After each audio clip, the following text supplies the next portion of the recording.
Hey everyone, Erin here. Well, look behind me here. We have my new temporary greenhouse, and I wanted to talk a little bit about it today because I get a lot of questions about how I use these.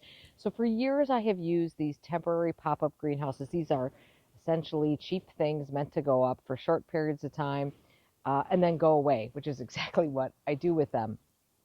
For a number of years, I used one that I don't believe is available any longer. You can still find it online, but it's never actually for sale. It was called the Flower House Harvest House Pro, and it was about 8 by 6, and it had shelves on three sides of it, and the shelves were sort of integral into the structure of it.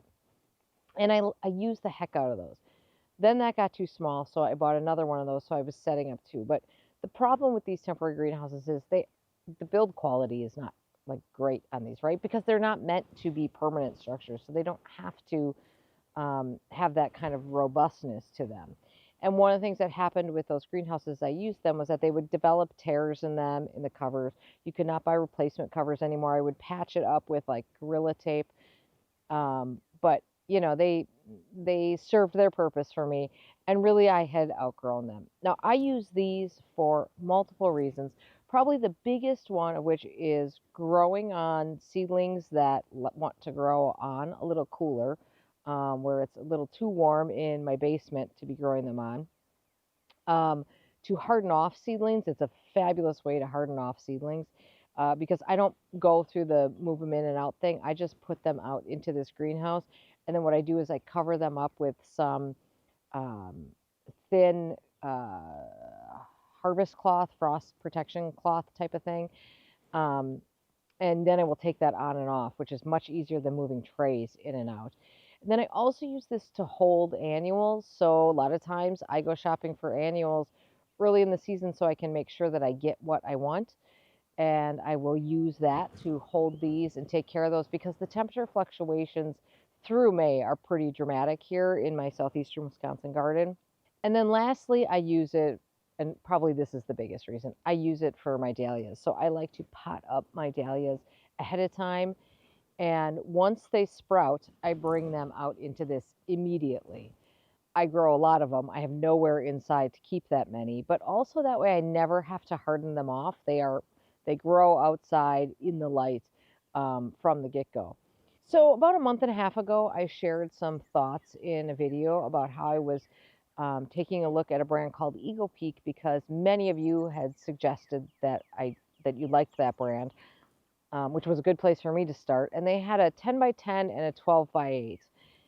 And shortly after that video actually aired, Eagle Peak did reach out to me and they said, "Hey, we'd love you to try it out, and we'll send you one." So they did send me this 12 by 8 by free, but I told them when I was doing this, so this is not a sponsored content, but they did send this to me, and I told them, I said, just so this is going to be seen.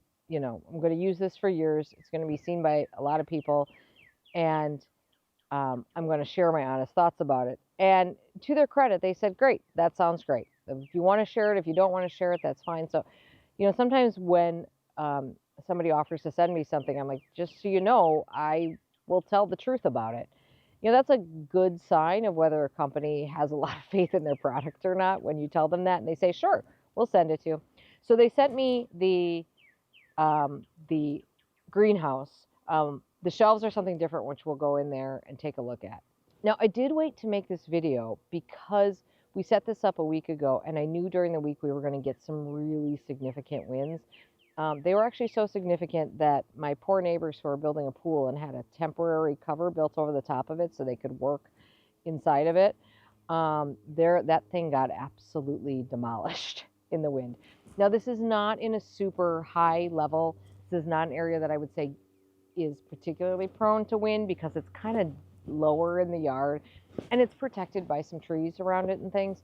So, I don't know if it would have fared the same if I had stuck it up on top of a hilltop or in the same kind of exposure that my neighbor's pool cover was. But it did make it through with no problems whatsoever. So I'm happy to be able to share it today. So let's walk around. I'll take you for a look at what it is, and then I will let you know my sort of initial thoughts on it. Okay, so just looking at it from the outside, the way this works is it's a pop-up type, and we'll see that inside.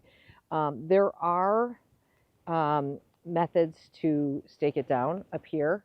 I will tell you that we're just kind of suggesting it. If you really wanted to make sure that this thing wasn't going to take off, you'd want a much bigger angle for these tie downs than we put in here. I mean, we're like 6 inches away from the corner, which is not a good angle for that. Um, so it's more of a suggestion on our part. So that does come with it. I will say this line that comes with it is super cheap. So if you really were in a situation, I would probably go buy different line in order to tie it down if you really thought it might take off on you. You can see that there's windows along the bottom that zip up and then roll up. And what's nice is that behind those, in fact, you can see it in the door here. And I love that there is a window in the door. So if you want ventilation, you don't have to open up the whole door. So this is all screened, which is really nice. So that's a great feature. I used to get a ton of bugs in the other one because I would leave the doors open. And windows on this side too. And then there are doors on both ends of it. So if you do need like a ton of airflow or different access, you can do that. And I'm actually using both doors right now. If I need to add space, I guess I could just go down to one door. Everything has little toggles that you can, so you can roll up the door and then you can toggle them up here to hold it up. And same thing with all the so-called curtains on the windows. You can see the cover here is what I like about this is so it's essentially clear plastic, but it's white. Like I don't know if this is fiber. I don't think it's fiberglass. Some sort of thread through there to reinforce this cover, which is a huge improvement over what I was using. And there's really good covered seams on the corners. Again, an enormous improvement over what I had been using because that's where everything would tear. Everything would always tear right there in all those pressure points. So having those, and you'll see that they're reinforced on the inside as well. I love that the cover has, some structure to it. I will say I feel like we're losing a lot of light. I mean, the other cover I had was clear, and this one looks like it's a white cover because of those threads through there, even though it's clear plastic between there. But I kind of need all the light I can get in here. You can tell right now, like there's a lot of shade that comes from various places during most of the day. If we face this way, that's south. So we do get good midday sun in here, but like right now, even without this tree up here being leafed out, it's pretty shady in here. I just don't have a better spot in the yard to put this. They do suggest that you put something along the flange here to hold that down, like bricks or something. I haven't done that yet. I probably will. I might actually turn it in and put them down just to make it easier to mow around this, which is always a problem with this. All right, come on in. Okay, so this is a pop-up type.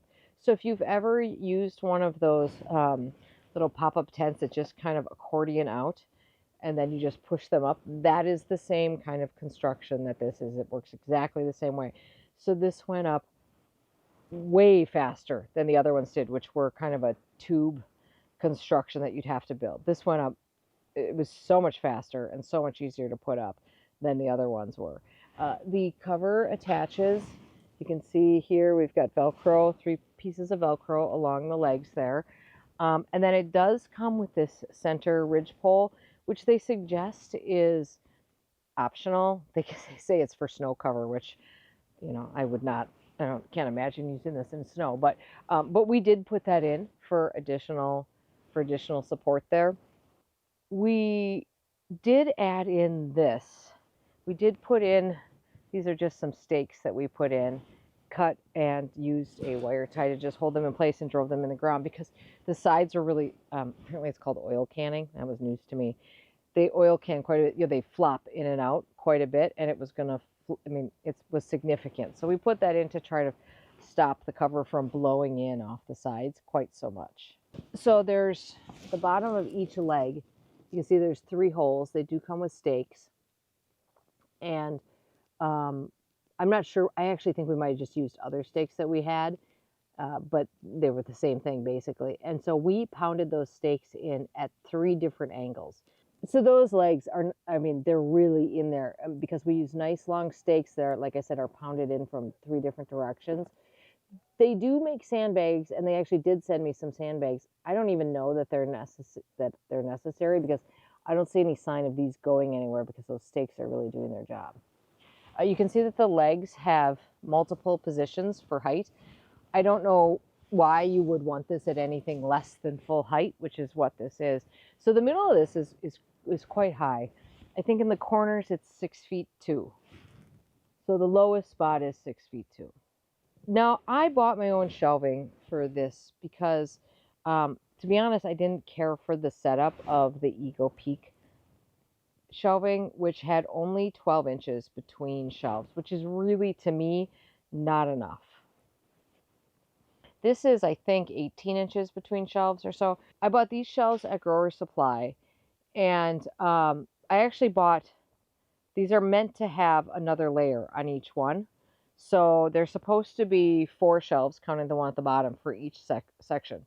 So instead of buying 8 that were 4, I bought 6 and then used the shelves that I didn't use on the top to create another row. And this fits actually perfectly within this 12-foot long greenhouse. So that actually worked out quite well. I didn't really want that top row because I just feel like every time you build up, well, first of all, I get some tall things in here. Second of all, it's difficult for me to see up there so to know when things get watered, so you tend to forget about things. And this just I think gets a lot more light moving around this space. Now these shelves go together. This is Tinker Toys for adults. There are no tools involved in this. This is all snapped together, and it's all pretty flimsy, to be honest. But I wanted, to be clear, I wanted flimsy because these need to get fully taken apart every spring and stored somewhere. So I'm looking for easy storage, easy to put together. I mean, literally easy to so easy to put together. It's, you just pop everything in. And the really nice thing about this, I will say this is a major bonus of this system, is if you look here, you can see that you can, they do send the hardware to put, I guess maybe we used a tool for this, but that would be it, to bolt these together. So this is quite sturdy, which is far sturdier than it would be if these were all individual shelves not connected. These tops are really, this is really cheap wire, but this is a very similar system actually to the shelves that were in my old ones. These are a little bit better. This is a nice little feature. You hold these on. We used to have to wire tie them on. These just pop right out, and you just hold the shelf on with those, which is quite nice. Now, there is enough room in here for me to do a skinny something down the middle. Well, I do think I will fill this up. And by the way, I don't intend on really using the bottom shelves for much because there's not going to be a lot of light down there by the time we get these other shelves filled. So I probably won't use the bottom for too much other than like storing the watering can if I need that, or fertilizer or something, or for temporary holding. If I run out of room here, I have a couple of options. One would be to put, and I do think I will, put some sort of shelving along one of the 2 doors. But more likely, because I still like the idea of being able to open up both these doors, because sometimes before I get this thing emptied out, it does get quite hot. I might do something skinny. I think I could fit a 12-inch wide something down the middle here on either side of this post. Maybe just something really, maybe it's just a piece of plywood on top of a couple of cinder blocks or something. Doesn't have to be anything fancy. It would just be additional plant holding space in the middle. And I might end up doing that. We'll see how much I fit in here. This is more than, I think this is about double the space I had before, and what a dream that is. So I have moved a few things in here already. I'll just show you quickly what I've moved in here. So these are my Fiona Sunrise Jasmine that I've been overwintering in the garage. They should be fine being outside, but I actually thought they might grow a little better if they were in here.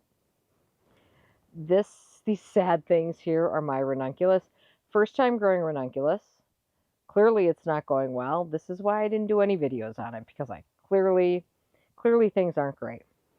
This is Rudbeckia triloba, which is a reseeding perennial. I bought some plugs, and so we're growing those out here. This is snap peas, which can get moved out to the garden very soon. We've got some quite cool temperatures coming up this week, but I think after that we're clear to put them in the garden, and probably we're close to putting the sweet peas in the garden too. These guys got a little, what you see here is I've been pinching them. These guys got a little leggy, which they don't usually do inside. I think it might be a little warmer in the basement this year than it has been in the past, and they don't love that. They also need some fertilizers, so I'm going to get a watering can out here and fertilize those. I have, I bought a tray of ferns. They're clearly dormant. They haven't started coming up yet, so there's that.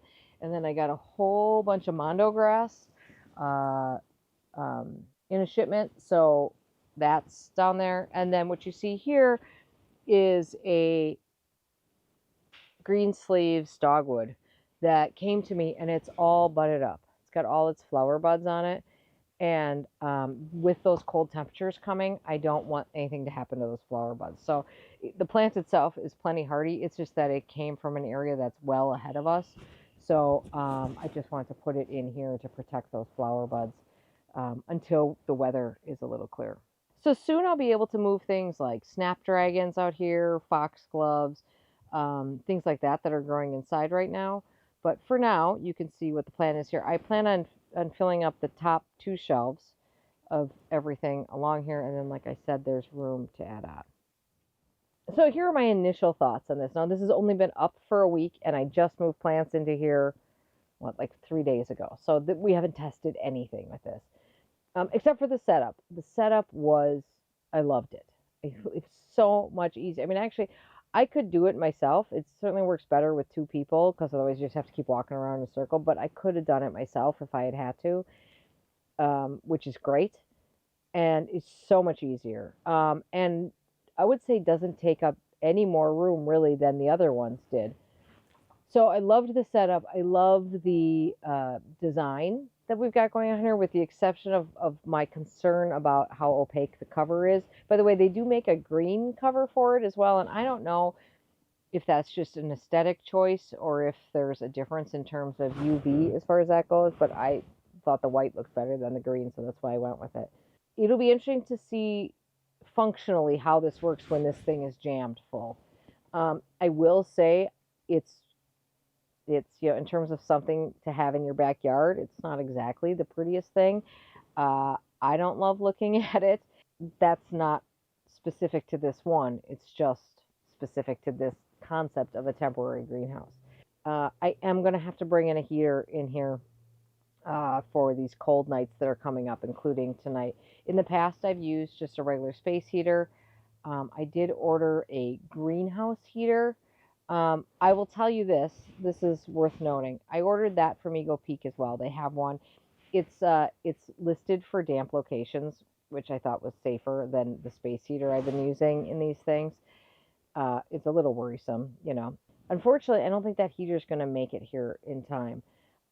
So this is my one tip I'm going to say about this, is that shipping seems to be very slow from this company. However, it's available on Amazon, and most of the shipping seems to be within 2 days. So it was a little bit more expensive, free shipping from both places, but it was a little bit more expensive on Amazon, but like by $10 or so maybe, but worth it, I think, to get it, especially at this time of year, because probably if you're looking at something like this, like when you need it, you need it. I will put links to stuff down below, but it should be available on the Eagle Peak website as well as Amazon. And I actually think I saw it at, when I was searching for it, I think I saw it at some of the big box stores too, so check there too. One thing I didn't mention about these shelves is that I think the price of these shelves was insane. Each one of the 4 shelf units, and I bought 6 of them, was, and this was a $2 discount for buying multiples, was $57. And when you see what this is, $57 is insanity, I think. But on the other hand, I don't want anything that's pretty much perfect in all regards, except for I just think the pricing was a bit off. But it is what it is, and I probably would have bought them. But it is what it is. That's just sort of seems like a lot. I think I paid just under $500 for the shelves, which is like a ton for these shelves. And if you were handy and not as concerned about storing something as I am, you could certainly come up with something better. The greenhouse, I think, is a total bargain at $220. The other ones I bought were more expensive than that, the small ones, but those included the shelves. So it probably actually all ends up being about the same price. And as long as this guy holds up, I'm going to say I'd rather have this than two of the other ones that I used to have. So that's sort of my thought of this specific one. Just a couple of things to keep in mind with these temporary greenhouses is, you know, well, again, they don't hold heat well, and they don't have any of the nice features of a real greenhouse. Like, for instance, most real greenhouses have automatic opening vents. You have to stay on top of the temperature inside these things because it's extreme. It goes very cold very quick and very hot very quick. And in fact, I need to get the Wi-Fi thermometer that I use out here so I can keep track of that. And I usually put an alarm on that. It doesn't work great, but I usually put an alarm on that so I get a notification if it gets too hot, because I can come out here at, you know, when we get into like late May, I can come out here at 8 o'clock in the morning. It might be 90 degrees in here already. So it is a constant maintenance thing with these. Unlike a real greenhouse that has a vent or something, you are the vent here. So you need to really keep, you could fry everything real quickly, and you could freeze everything real quickly. So, you know, there's a drawback to not having many drawbacks to not having a real greenhouse. So usually I'm able to get this down by the beginning of June, certainly the second week of June. I never go beyond that, and I'd rather be done with it before then. Because, by the way, also the grass here is going to be a disaster. So we're going to have to fix the grass here. We don't care too much about grass around here because it always looks terrible. But we're going to have to fix the grass in here. Obviously, the grass is not going to get mowed in here. And it just takes a beating in here. So the grass is a disaster in this part of the yard when we're done with it. For me, this big advantage is that when it's gone, and I don't have to look at it. I don't have to heat it. I don't have to worry about it. I don't have to clean it. I don't have to do any of those things that you have to do with a real greenhouse. And by the way, I love real greenhouses, and I'm sure I would use one. I do not have a spot in my yard that would be the right place for one. And it just is not an investment that I'm all that interested in even considering at this point. All right, if you have questions, let me know. I'd be happy to answer any of them. And we'll keep track of this. Like I said, this is initial reactions to how this is. So far, I'm loving it. And I do kind of hang out in here a little bit after work. Like, look at plants and stuff, which I like. So it is nice to have that kind of spot in your garden to be outside and amongst plants, even if you don't want to be outside. One last thing I just want to add is that replacement parts are available for almost every part of this greenhouse, including the cover, which after using the other one and being so frustrated that I could not get a new cover for the other one, is really kind of important to me. It was a big factor for me in what was appealing to me about this. I don't want to use this for a year and have to throw it out, or a couple of years. I hope I have this for a long time. And listen, I'm sure things will break over time. I don't really mind that, particularly at this price point. What I want to know is that I'm going to be able to fix it and keep using it rather than having to throw it all away. I really don't love having to do that with anything. I would like to keep using things until they're totally used up and not fixable anymore. And I don't want the reason that something is not fixable to be because I can't find parts for it. All right, that is my first impressions on this greenhouse. I'm only sharing this because so many of you ask about my temporary greenhouses and how I use them. And so I thought you would be interested in seeing this, and I hope you are. So in the meantime, have a great day in your garden. Stay tuned for updates here, as well as all the plants that go in here and these poor ranunculus. All right, have a great day in your garden, guys. Bye-bye.